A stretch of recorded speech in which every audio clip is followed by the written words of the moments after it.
Isang araw, biglang sinalakay ng mga vampira ang mundo ng tao, na nagdulot ng pagtaas ng kanilang populasyon dahil sa kasaganaan ng dugo ng tao.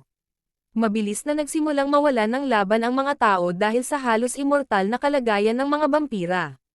Sa huli, kinuha ng mga vampira ang buong mundo, na nagpilit sa mga tao na umatras sa isang maliit na nakatibay na lungsod. Upang maiwasan ang pag-akit ng mga vampira, ipinataw ng mga tao ang mahigpit na pagbabawal sa pagtugtog ng musika. Sa pagsisikap na lipulin ang mga vampira, bumuo ang mga tao ng teknolohiya na pumapatay sa mga vampira kapag nailantad sa berdeng liwanag. Bumuo rin sila ng mga milisyang grupo upang manghuli ng mga vampira. Si Momo, isang batang babae, ay bahagi ng isa sa mga grupong iyon. Isang araw, pumunta ang kanyang grupo sa isang deserted na lugar upang manghuli ng mga vampira. Biglang sinalakay sila ng isang vampira, ngunit nagawa nilang patayin ito gamit ang berdeng liwanag. Sa panahon ng atake, isang sundalo ang nahawa, at napilitan silang patayin siya sa lugar. Pagkatapos ay nagsimula silang magsaliksik sa lugar. Sa panahon ng pagsisiyasat, natuklasan ni Momo ang isang batang vampira na nagtago sa isang sulok. Sinubukan ng bata na ibigay kay Momo ang isang kahon na tumutugtog ng musika. Biglang inatake ni Momo ang isang vampira, ngunit napatay ito ni Mirina, ang kanyang kaibigan. Nagulumihanan sa pagkamatay ng vampira, iniksyon ng bata ang kanyang sarili ng isang substansya at nagbago sa isang malaking demonyo.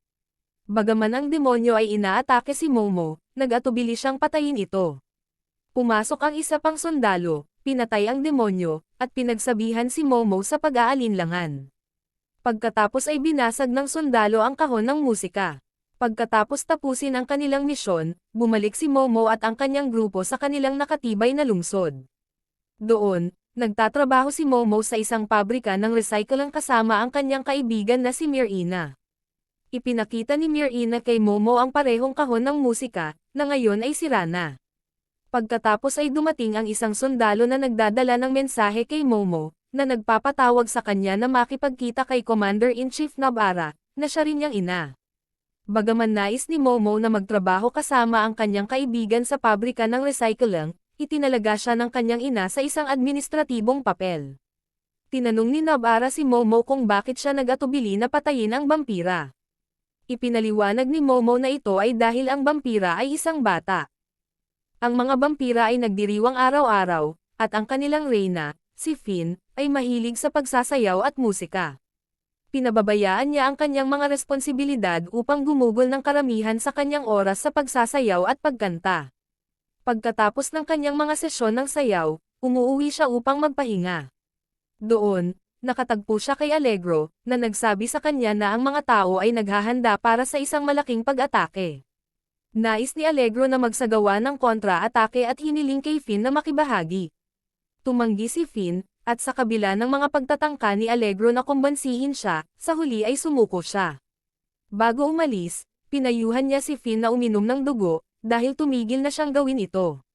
Samantala, ang mga tao ay nagpaplano na umatake sa mga vampira, naniniwala na ang kanilang sitwasyon ay lalong nagiging desperado. Ang mga vampira ay gumagamit ng espesyal na gamot sa mga laban na makabuluhang nagpapalakas ng kanilang pisikal na kapangyarihan, ngunit sa kapalit ng kanilang mga buhay. Ang mga tao ay bumubuo rin ng mga espesyal na armas at naglalayon na ilunsad ang kanilang pag-atake sa lalong madaling panahon. Si Momo, na ngayon ay abala sa kanyang bagong tungkulin sa opisina, ay natatapos ang kanyang trabaho at pumunta para maglakad kasama ang kanyang kaibigan na si Mirina.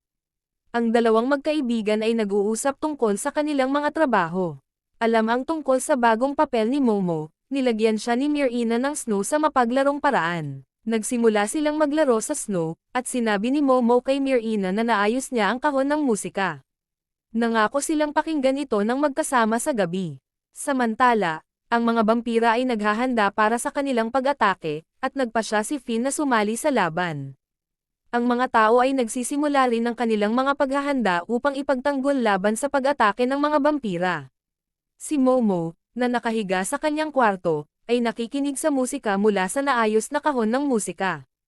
Nang marinig ng kanyang ina ang musika, galit siyang sinubukang basagin ang kahon. Pinrotektahan ito ni Momo, at nang sermonan siya ng kanyang ina, tumakbo siya palayo mula sa bahay kasama ang kahon ng musika. Habang ang mga vampira ay nagsisiluhos sa kanilang pag-atake sa lungsod ng mga tao, sila ay damapo gamit ang kanilang mga pakpak, kinukuha ang mga tao at masayang sinisipsip ang kanilang dugo. Ang mga tao ay lumaban pabalik gamit ang mga baril at berdeng liwanag. Ang mga vampira ay gumagamit ng mga bomba upang sirain ang mga ilaw sa mga pader ng lungsod, na nagpapadali sa kanilang pagpasok. Sa gitna ng labanan, natagpuan ni Momo ang kanyang sarili sa kagubatan, nakaupo sa tabi ng ilog, nakikinig sa musika mula sa kahon ng musika. Malapit, ang ilang sundalo ay nahuli ang isang vampira. Pinatay ni Finn ang mga sundalo upang iligtas ang vampira, ngunit isang namamatay na sundalo ang nagpaputok ng bomba, na malubhang nasaktan siya. Napansin ni Finn si Momo na nakaupo sa tabi ng ilog. Lumapit siya na may intensyon na patayin, ngunit nang marinig ni Momo ang pagkanta ng isang kanta mula sa kahon ng musika at ipahayag ang kanyang pagnanais na makatakas mula sa mundong nasa siren ng digmaan, nagbago ang isip ni Finn. Hiniling niya kay Momo na kantahin muli ang kanta. Biglang sumak ang isang labanan sa tabi ng ilog. Nasaktan si Finn, at tumakas si Momo sa kabilang panig ng ilog, kung saan nakatagpo niya si Myrina, na nakikipaglaban sa mga vampira. Ang isang vampira ay nag-iniksyon sa kanyang sarili ng isang substansya, nagbago sa isang higanteng demonyo, at nagsimulang magpatay ng mga sundalo ng tao. Bagaman sinubukan ni Finn na iligtas si Myrina mula sa atake ng demonyo, siya ay namatay sa proseso. Nang ang demonyo ay lumihis kay Momo, pumasok si Finn, iniligtas siya at sinubukang lumipad palayo. Gayunpaman, dahil sa kanyang mga pinsala, hindi siya makalayo ng malayo. Sinundan sila ng demonyo, na halos patayin si Momo. Sa oras na iyon, dumating si Nobara na may ilang sundalo at pinigilan ang demonyo gamit ang berdeng liwanag. Hinihimok ni Finn si Momo na sumama sa kanya, na nagpapaalala sa kanya ng kanyang pagnanais na makatakas mula sa mundong nasa siren ng digmaan. Pumayag si Momo, at tinulungan siya ni Finn sa isang sasakyan at nagsimulang umalis. Biglang, isang pagsabog sa generator ng tore ang nagdulot sa lahat ng ilaw na mawalan ng kuryente. Ang demonyo, na ngayon ay malaya, ay nagsimulang habulin ang sasakyan ni Finn. Isang pangkat ng mga elit na sundalo ng hukbong tao ang umatake sa demonyo gamit ang bazooka, sa huli ay pinasira ito. Nang hindi sumagot si Momo, sinimulan ni Finn na tugtugin ang himig ng parehong kanta at sinubukang sayawan siya ng puwersa. Itinulak siya ni Momo, na nagalit kay Finn. Gayunpaman, nang makita ni Finn na umiiyak si Momo dahil sa pagkamatay ni Myrina, huminahon siya at sinabi na maaari siyang pumunta kahit saan. Pagkatapos, si Momo ay umupo sa isang kwarto, nakikinig sa kahon ng musika. Natagpuan niya ang isang larawan sa loob nito na nagpapakita ng isang lugar na tinatawag na Paradise, kung saan ang mga vampira at mga tao ay namumuhay ng mapayapa at lumilikha ng musika ng magkasama. Nagtataka, sinisiyasat ni Momo ang madilim na bahay at natagpuan ang isang larawan na kapareho ng nasa kahon ng musika. Napagtanto niyang siya ay napapalibutan ng mga vampira, nagpanik siya at nagsimulang tumakbo. Sa kanyang takot, hindi niya namamalayan kung saan siya pupunta at nahulog sa isang lawa. Nang buksan niya ang kanyang mga mata, natagpuan niyang siya ay nasa loob muli ng bahay at nagsimulang umiyak, na naaalala si Myrina.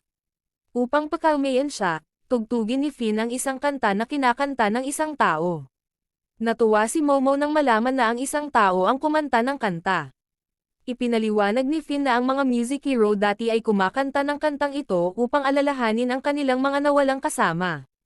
Pagkatapos, umalis siya sa kwarto pagkatapos ibigay kay Momo ang album cover. Mamaya, pumunta si Momo sa hardin upang hanapin si Finn at nagulat na makita siyang nagtatrabaho sa ilalim ng araw sa kabila ng pagiging vampira. Nagbigay si Finn ng senyales na siya ay protektado. Nagsimula silang kumanta ng magkasama, pinupuno ang kwarto ng kasiyahan. Biglang, isang palaso ang tumama sa leeg ni Finn, na nagbago ng atmosfera sa kalungkutan. Dumating ang tiyuhin ni Momo at sinubukang ibalik siya sa bahay, ngunit tumanggi si Momo, nais manatili kasama si Finn. Dumating ang mga vampira, at nagkaroon ng labanan sa pagitan nila at ng mga tao. Nagkamalay si Finn, at nakakita ng pagkakataon, tumakbo si Momo palabas ng kwarto. Sinubukan ng kanyang tiyuhin na sundan siya, ngunit pinigilan siya ni Finn.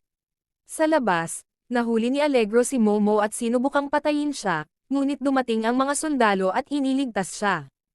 Isang sundalo ang nagbigay kay Momo ng baril para sa sariling depensa. Sa magulong laban sa mga vampira, natagpuan ni Momo ang kanyang sarili na nakabitin mula sa isang chandelier. Nakita siyang nasa panganib, nais ni Finn na tulungan siya, ngunit pinigilan siya ni Allegro, na nagsasabing nais siyang makipagkita sa Elder. Isang sundalo ang nagbomba sa bubong. Mabilis na lumipad si Finn at nahuli siya, at pareho silang tumakas mula sa bahay. Ipinadala ni Finn si Momo upang kunin ang sasakyan habang sinusubukan niyang pigilan ang kanyang tiyuhin. Habang naglalaban sila, tinamaan ni Momo ang sasakyan sa kanyang tiyuhin, na nagpatambo sa kanya. Pumasok sila sa sasakyan at umalis, ngunit ang daan pasulong ay harang. Iminungkahi ni Finn kay Momo na ibaba ang sasakyan sa burol, na tinitiyak na ito ang pinakamahusay na opsyon. Nagtiwala si Momo sa kanya at, sa kabutihang palad, may daan sa ibaba. Pagkatapos magmaneho ng malayo mula sa bahay ni Finn, nagtataka sila kung saan pupunta sunod. Ipinakita ni Momo kay Finn ang larawan ng paradise na may mapa sa likod. Nagduda si Finn na may ganitong lugar, ngunit determinadong si Momo. Kumbinsido siya kay Finn na dapat nilang hanapin ito ng magkasama. Sa pakiramdam ng pag-asa, nagsimula silang maglakbay upang tuklasin ang paradise. Naglakbay sila ng maraming araw, at nagsimulang mag-alala si Momo tungkol sa kondisyon ni Finn dahil hindi siya uminom ng dugo sa matagal na panahon. Pinatibay siya ni Finn, sinasabi na magiging maayos siya basta't may alak, ngunit malinaw na ang kanyang katawan ay humihina. Pagkaraan ng ilang araw, nakarating sila sa isang lungsod ng vampira upang ipaayos ang kanilang sasakyan. Sa hangganan, may mga vampira na huminto sa kanila para sa interogasyon. Sinabi ni Finn na si Momo ay kanyang blood bag. Pagkatapos magbigay ng 2 bote ng dugo, pinayagan silang pumasok sa lungsod. Ang lungsod ay nahahati sa 2 bahagi, sa isang panig ng ilog, ang mga tao ay naninirahan, at sa kabilang panig, ang mga vampira ay namumuno. Ang mga tao ay nagbebenta ng dugo sa mga vampira kapalit ng pera, na nagpapahintulot sa 2 grupo na magkakaroon ng medyo mapayapang pamumuhay. Nang makita ng manager si Momo, tinanong siya na umalis, nag-aalala na baka magdulot siya ng problema dahil sa kakulangan ng dugo sa lungsod. Nagbigay si Finn ng 4 na bote ng dugo, at nagbigay siya ng kwarto ng may pag-aalinlangan. Sa kanilang kwarto, nagsimulang turuan ni Finn si Momo kung paano tumugtog ng piano. Nangako si Finn na ituturo sa kanya kung paano tumugtog ng piano ng mahusay. Gayunpaman, nang tumingin si Finn sa leeg ni Momo, nagising ang kanyang gutom, ngunit tinawanan niya ito at binago ang paksa. Sa kalagitnaan ng gabi, nagising si Momo sa tunog ng basag na salamin. Nakita niya si Finn na desperado sa dugo. Agad na hinanap ni Momo ang kanilang bag para sa bote ng dugo ngunit wala siyang natagpuan. Inaalok niya ang kanyang sariling dugo kay Finn, ngunit tumanggi si Finn, hindi nais na saktan siya. Sa kanyang desperasyon, itinapon ni Finn si Momo sa labas ng kwarto upang maprotektahan siya. Sa labas, nakita ni Momo ang isang blood bank sa lugar ng tao. Pumunta siya roon upang humingi ng dugo, ngunit tinanggihan siya ng mga tao. Determinado, sumiksik si Momo sa gusali at natagpuan ang imbakan ng dugo. Sa oras na kinuha niya ang isang bote ng dugo, humandar ang alarma sa buong gusali. Tumakas si Momo na may dalang dugo, na hinahabol ng mga armadong tao. Nakaligtas siya sa pamamagitan ng pagtalon mula sa isang bubong papunta sa isa pa.